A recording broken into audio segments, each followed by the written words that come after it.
পারবেন না। কতগুলি আছে আপনাদের বন্ধুকে? সরকারের পক্ষ থেকে আমি ঘোষণা করছি যে ও নেই, ওর কোনো অস্তিত্ব নেই। ওকে শুয়ে মাটি ঢেলা দিই। থিয়েটার একটা সাধনা, আর আমরা প্রতিদিন এই রিহার্সালের প্রসেসের মধ্যে দিয়েই নতুন করে বাঁচি। আপনারা যারা নাটক দেখেন, আপনারা কি জানেন এই পেছনের গল্পের মধ্যে দিয়ে কিভাবে এই নাটকটি সফল হয়ে ওঠে?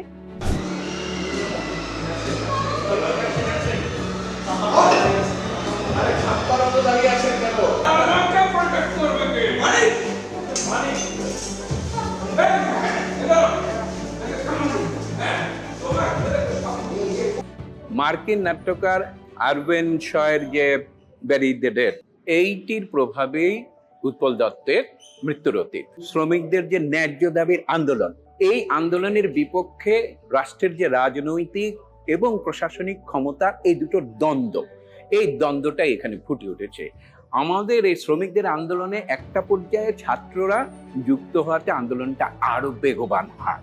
এইখানে পরে আমরা যেটা দেখি যে নাটকের সবচেয়ে চূড়ান্ত যা জায়গা, ছাত্র নেতাকে হত্যা করে পিটিয়ে ওরা হত্যা করলেও সেই ছাত্র নেতা যখন কবরে গেল না, সেখান থেকে আমাদের নাটক শুরু হয়ে গেল।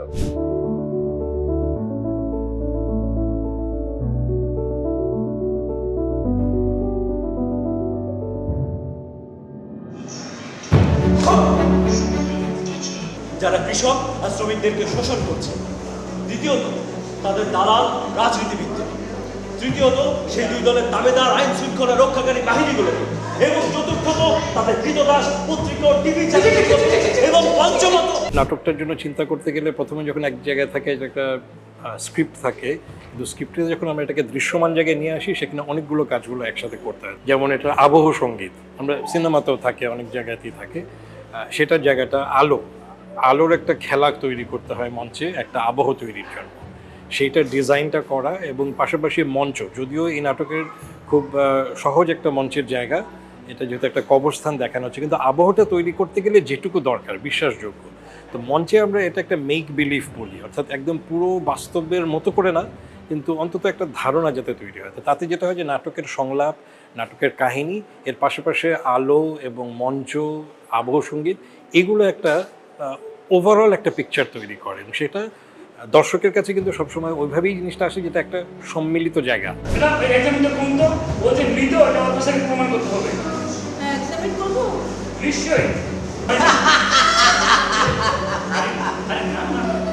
এই নাটকে শ্রমিকদের একজন নেতা হিসেবে আনিস চরিত্রটি আবির্ভূত হয়েছে, যে শ্রমিকদের যে নিজেদের যে নিজস্ব স্ট্রাগল আছে, সেই স্ট্রাগলের সময় একসময় একাত্মতা ঘোষণা করে শিক্ষিত সমাজের একজন প্রতিনিধি হিসেবে আনিসও এই আন্দোলনে যুক্ত হয় এবং এই আন্দোলনের নেতা হিসেবে আবির্ভূত হয়।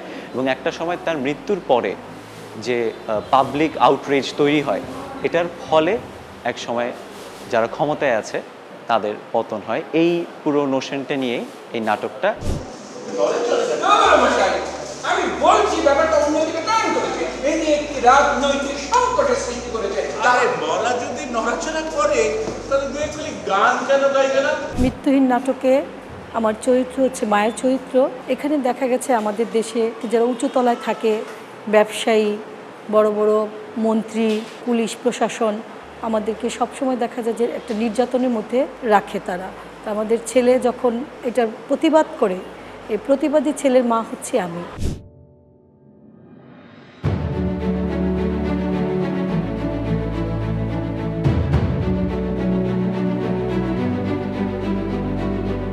মৃত্যুহীন প্রাণে আমি যে ক্যারেক্টারটা করছি, চরিত্রটা একজন ব্যবসায়ীর। এটা একটা খল চরিত্র। কিভাবে আমাদের সমাজে, আমাদের ক্যাপিটালিস্ট সমাজে ব্যবসায়ীরা বিভিন্ন ধরনের দুঃখজনক ঘটনাকে কিংবা রাষ্ট্রীয় কোনো শোককে ব্যবসার একটা রূপ দিয়ে এ থেকে মুনাফা অর্জন করে, সেটাকেই দেখানোর চেষ্টা করা হচ্ছে এই ক্যারেক্টারের মাধ্যমে।